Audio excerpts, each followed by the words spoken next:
پیدائش کی کتاب پہلا باب تخلیق کا بیان۔ خدا نے ابتدا میں زمین و آسمان کو پیدا کیا، اور زمین ویران اور سنسان تھی اور گہراؤں کے اوپر اندھیرا تھا، اور خدا کی روح پانی کی سطح پر جنبش کرتی تھی۔ اور خدا نے کہا کہ روشنی ہو جا، اور روشنی ہو گئی۔ اور خدا نے دیکھا کہ روشنی اچھی ہے، اور خدا نے روشنی کو تاریکی سے جدا کیا۔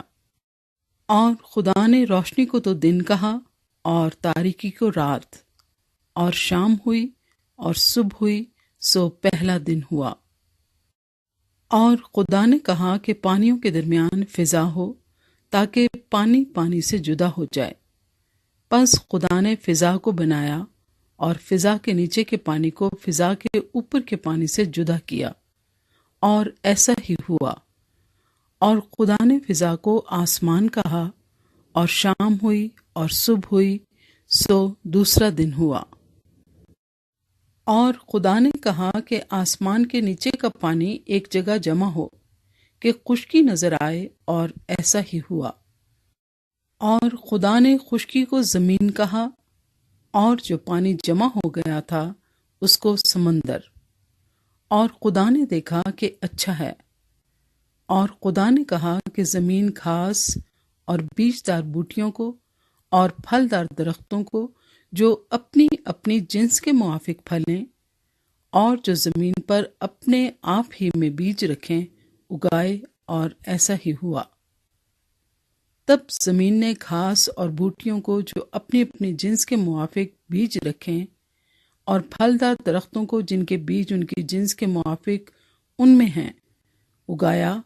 اور خدا نے دیکھا کہ اچھا ہے۔ اور شام ہوئی اور صبح ہوئی، سو تیسرا دن ہوا۔ اور خدا نے کہا کہ فلک پر نیر ہوں، کہ دن کو رات سے الگ کریں، اور وہ نشانوں اور زمانوں اور دنوں اور برسوں کے امتیاز کے لیے ہوں، اور وہ فلک پر انوار کے لیے ہوں، کہ زمین پر روشنی ڈالیں، اور ایسا ہی ہوا۔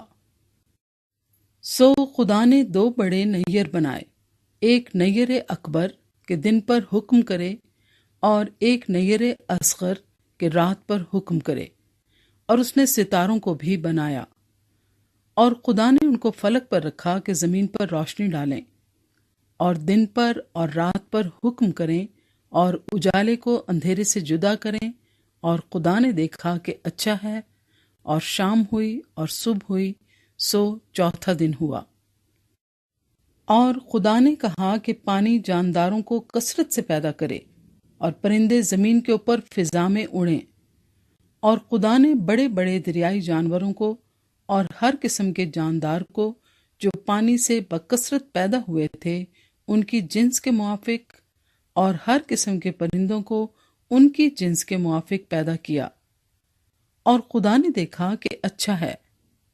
اور خدا نے ان کو یہ کہہ کر برکت دی کہ پھلو اور بڑھو، اور ان سمندروں کے پانی کو بھر دو، اور پرندے زمین پر بہت بڑھ جائیں۔ اور شام ہوئی اور صبح ہوئی، سو پانچواں دن ہوا۔ اور خدا نے کہا کہ زمین جانداروں کو ان کی جنس کے موافق چوپائے، اور رینگنے والے جاندار اور جنگلی جانور ان کی جنس کے موافق پیدا کرے، اور ایسا ہی ہوا۔ اور خدا نے جنگلی جانوروں اور چوپایوں کو ان کی جنس کے موافق، اور زمین کے رینگنے والے جانداروں کو ان کی جنس کے موافق بنایا، اور خدا نے دیکھا کہ اچھا ہے۔ پھر خدا نے کہا کہ ہم انسان کو اپنی صورت پر اپنی شبیہ کی مانند بنائیں، اور وہ سمندر کی مچھلیوں اور آسمان کے پرندوں اور چوپایوں اور تمام زمین اور سب جانداروں پر جو زمین پر رینگتے ہیں اختیار رکھیں۔ اور خدا نے انسان کو اپنی صورت پر پیدا کیا، خدا کی صورت پر اس کو پیدا کیا، نر و ناری ان کو پیدا کیا۔